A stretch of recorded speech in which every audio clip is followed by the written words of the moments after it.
la user experience, finalement, ce sont toutes les interactions qui existent entre une entreprise, ses clients, ses produits, ses services. Ça dépasse simplement le fait de fournir une liste de fonctions à des utilisateurs, c'est vraiment ce qui va faire qu'il va trouver que ce produit, ce service ou cette architecture et lui apporte une forme de joie à l'utiliser et une forme de joie à l'acheter ou à s'en servir.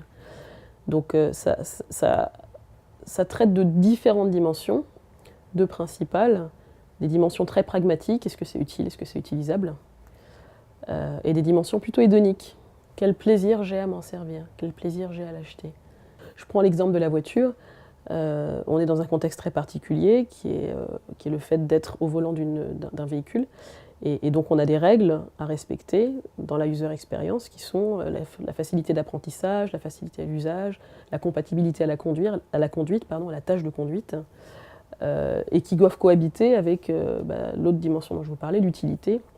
Est-ce que ça répond à un besoin? Est-ce que ça s'adresse à un client? Est-ce que ça répond à des attentes de produits et de services, tout en conservant cette dimension plaisir?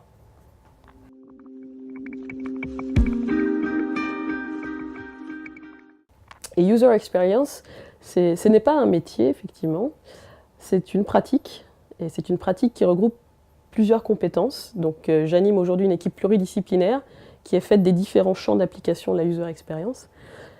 Donc cette équipe pluridisciplinaire a différentes missions. La première, c'est d'animer la créativité orientée utilisateur au sein de l'entreprise PSA pour tout le groupe. La deuxième mission, c'est de concevoir des interactions et des interfaces homme-machine, c'est-à-dire des systèmes qui permettent de dialoguer intelligemment avec une machine, en l'occurrence un véhicule roulant, qu'on pourrait qualifier de robot, un robot roulant. La troisième mission, c'est de scénariser les nouveaux usages, parce qu'on a la capacité, dans un grand groupe industriel comme PSA, d'utiliser des données d'entrée qui viennent du monde entier, puisque le groupe est international et donc se questionne un peu sur les pratiques liées à la mobilité dans le monde entier.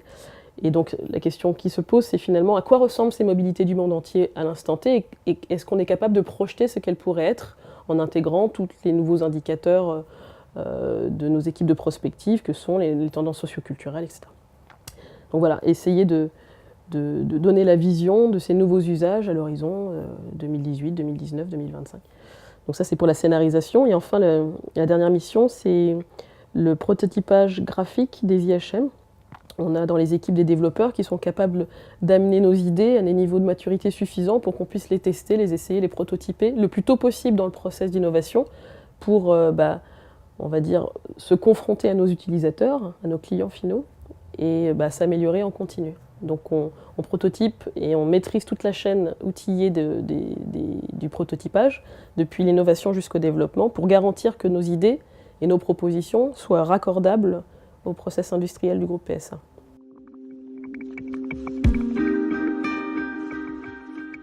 Donc il cherchait quelqu'un qui soit capable d'assurer la convergence entre plusieurs domaines de compétences, donc une convergence des usages, donc notamment un lien avec les équipes de marketing, de produits, de prospective du groupe, une convergence avec le style, parce que dans l'automobile, on a un style très fort, le style a une très grande valeur au niveau du produit et au niveau de la qualité perçue également, donc il fallait aussi pouvoir faire converger les attentes du produit, des clients, du marketing avec les attentes et les intentions style du groupe, mais également la technique.